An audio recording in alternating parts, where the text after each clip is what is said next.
हाँ जी बच्चों, क्या हाल चाल? मस्त एकदम बढ़िया। बच्चों आज हम एनालिसिस करने वाले हैं करंट इलेक्ट्रिसिटी को।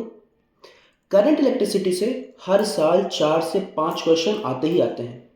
तो आज हम देखेंगे कि करंट इलेक्ट्रिसिटी के ऐसे कौन कौन से सब टॉपिक हैं जहां से नीट में लगातार क्वेश्चन पूछे जा रहे हैं। तो चलिए देखते हैं। और अपन ये जो एनालिसिस करेंगे ये 2 टाइप का एनालिसिस होगा। एक अपन लेटेस्ट का देखेंगे कि लेटेस्ट के 5 साल में कितने क्वेश्चन पूछे गए हैं किस टॉपिक से। उसके बाद फिर एनालिसिस करेंगे लास्ट के 14 ईयर का। तो चलिए देखते हैं।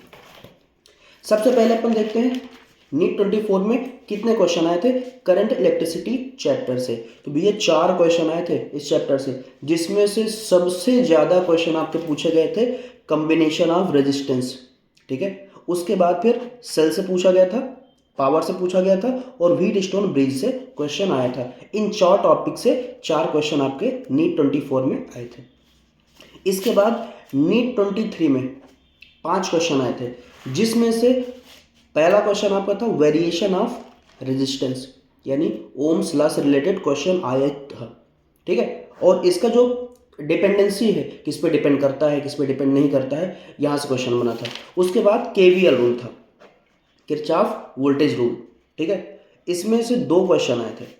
इसके बाद फिर कॉम्बिनेशन ऑफ रेजिस्टेंस से एक क्वेश्चन था और एक क्वेश्चन था कलर कोडिंग से, जो कि अपने सिलेबस में अब नहीं है, कट गया है। इसके बाद बच्चों नीट 22 में 4 क्वेश्चन आए थे, जिसमें से ओम्स लॉ से एक क्वेश्चन था। उसके बाद करंट डेंसिटी से क्वेश्चन था भैया आपका, करंट डेंसिटी से क्वेश्चन था और इसका रिलेशन पूछा गया था कंडक्टिविटी के साथ। ठीक है, उसके बाद व्हीट स्टोन ब्रिज से क्वेश्चन था और हीटिंग इफेक्ट से एक क्वेश्चन था आपका। इसके बाद बच्चा आपका 21 में 4 क्वेश्चन आया था करंट इलेक्ट्रिसिटी चैप्टर से, और इसके सब टॉपिक कौन कौन से थे? ड्रिफ्ट वेलोसिटी, ठीक है, ओम्स लॉ। और ओम्स लॉ तो पूछा ही गया था और इसकी डिपेंडेंसी वगैरह पूछी गई थी कि किस पे डिपेंड करता है किस पे नहीं करता है। इसके साथ साथ आपका सीरीज और पैरेलल भी पूछा गया था, यानी सर्किट वाले क्वेश्चन। ठीक है, और एक क्वेश्चन आपका पोटेंशियल मीटर से था, जो कि अपने सिलेबस में अब नहीं है।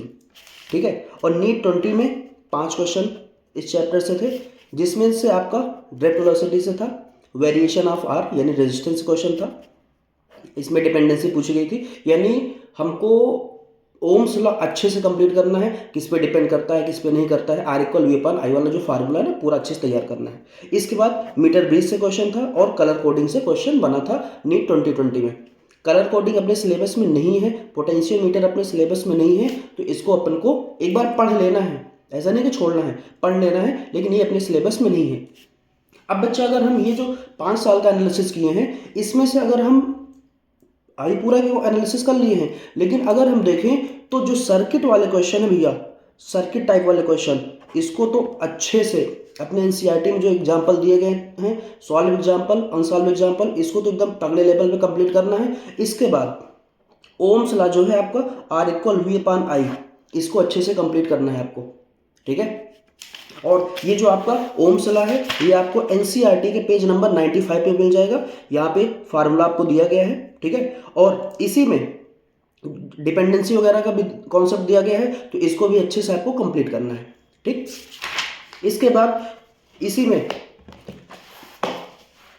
करंट डेंसिटी और कंडक्टिविटी का रिलेशन दिया गया है पेज नंबर 97 पे। ठीक है, इसको भी अच्छे से कंप्लीट करना है, यहाँ से क्वेश्चन बनता ही बनता है, लेटेस्ट क्वेश्चन इसमें से आया हुआ है। ठीक, इसके बाद ये जो आपके एक फार्मूला दिया गया R equal rho L by A, इसको बढ़िया से कंप्लीट कर लेना, इससे आपके क्वेश्चन बनते हैं परसेंटेज वाले। ठीक है, हाँ, इसके बाद एक फार्मूला आपका और है I equal N E A V D, ये फार्मूला आपको बढ़िया से तैयार कर लेना है। ठीक, जितने भी सॉल्व एग्जाम्पल हैं अनसॉल्व एग्जाम्पल हैं, इनको अच्छे से कंप्लीट करना ही करना है। और लिमिटेशन ऑफ ओम्स लॉ, इसको बढ़िया से कंप्लीट करना है, इसमें से आपका डायग्राम से रिलेटेड क्वेश्चन बनता ही बनता है। ठीक है, और मोबिलिटी कंडक्टिविटी इनकी डायमेंशन यूनिट वगैरह अच्छे से कंप्लीट कर लेना, डायमेंशन से रिलेटेड क्वेश्चन बना हुआ है। कलर कोडिंग अपने सिलेबस में नहीं है, लेकिन फिर भी एक बार इसको पढ़ लीजिएगा। ठीक है, इसके बाद फिर आपका जो पावर वाले क्वेश्चन है, ठीक है, पावर है, इसको कंप्लीट करना है, इसमें से क्वेश्चन बनता है। और भैया आपका पेज नंबर 107, यहाँ पे आपका सीरीज और पैरेलल का दिया गया है कॉन्सेप्ट, इसको जितना ज़्यादा से ज़्यादा हो सके अच्छे से कंप्लीट करना। और सर्किट डायग्राम वाले क्वेश्चन आपके बनते ही बनते हैं, इस बार भी बनेंगे। ठीक, तो ये था अपना, और सेल है, सेल और केवीएल रूल, ठीक है, केवीएल और इसका जो पूरा कॉन्सेप्ट है इसको अच्छे से कंप्लीट करना है। केवीएल, केसीएल और व्हीटस्टोन ब्रिज, इसको तगड़े से कंप्लीट करना है, यहाँ से क्वेश्चन बनेंगे। व्हीटस्टोन ब्रिज, केवीएल, केसीएल और इसके साथ साथ आपका सर्किट वाले क्वेश्चन, यहाँ से 100% इस चैप्टर से क्वेश्चन बनेगा ही बनेगा। तो ये था बच्चा अपना लेटेस्ट 5 ईयर का। ठीक, अब देखते हैं अपन कि 14 ईयर में, यानी 5 साल का तो अपन ने देख लिया, 5 साल में कौन कौन से टॉपिक से कितने क्वेश्चन रिपीट हुए हैं। अब देखते हैं जरा 14 ईयर में कितने क्वेश्चन बने हैं इस चैप्टर से। तो भाई साहब सर्किट वाले क्वेश्चन बहुत पूछे जाते हैं। पिछले 14 ईयर में 18 क्वेश्चन बने हैं आपके सर्किट टाइप के क्वेश्चन से, ठीक है, जिसमें से नीट 24 में 2 क्वेश्चन आए थे आपके। इसके बाद पावर डिलीवर्ड एंड हीट, इससे क्वेश्चन आए थे भाई साहब, 9 क्वेश्चन बने पिछले 14 ईयर में, और 24 में भी 1 क्वेश्चन आपका आया था। इसके बाद मीटर ब्रिज है, अमीटर है, वोल्ट मीटर है, इन सभी टॉपिक से आपके 8 क्वेश्चन आए हैं, जो और लेटेस्ट क्वेश्चन आपका 2020 में था। ठीक, और ड्रिफ्ट वेलोसिटी, इससे 4 क्वेश्चन आपके आए हैं और लेटेस्ट क्वेश्चन आपका 2020 में था। सॉरी 2020 में तो था ही, और उसके साथ साथ 22 में भी आया था ये क्वेश्चन। इसके बाद फिर बैटरी है, ईएमएफ है, इससे क्वेश्चन आए हैं, 4 क्वेश्चन बने हैं लास्ट ईयर 14 ईयर में, और जो लेटेस्ट क्वेश्चन आया था वो आपका 2018 में था। अब ये 14 ईयर का एनालिसिस करने के बाद हमको ये आइडिया मिला कि भाई साहब ये जो सर्किट टाइप वाले क्वेश्चन हैं, सर्किट टाइप के क्वेश्चन, इनको तो अच्छे से कंप्लीट करना ही करना है। इन्हीं से क्वेश्चन आपका बनता है अच्छे लेवल वाला, ठीक है, यहाँ से क्वेश्चन बन रहा है। और ये जो आपका ओम्स लॉ है R=V/I, यहाँ से क्वेश्चन बनता ही बनता है। ठीक, और ये इसकी जो डिपेंडेंसी है, किस पे डिपेंड करता है, किस पे नहीं करता है, ड्रिफ्ट वेलोसिटी है, ठीक, मोबिलिटी है, कंडक्टिविटी है, ये सारी चीज़ें आपको तैयार होनी चाहिए। ठीक है, करंट डेंसिटी है, करंट डेंसिटी का जो रिलेशन है, ये सारी चीज़ें अपने को तैयार करना है। और बच्चा ये जो चैप्टर है ना, जो भी कॉन्सेप्ट अपन ने बताया, जो भी टॉपिक अपन ने बताया कि इस टॉपिक को कंप्लीट करना है, इसको तो कंप्लीट करना ही करना है। इसके साथ साथ पूरे चैप्टर को अच्छे से पढ़ना है, यानी इन चैप्टर को, ये जो हमने टॉपिक बोले, इन टॉपिक को मिस करना ही नहीं है।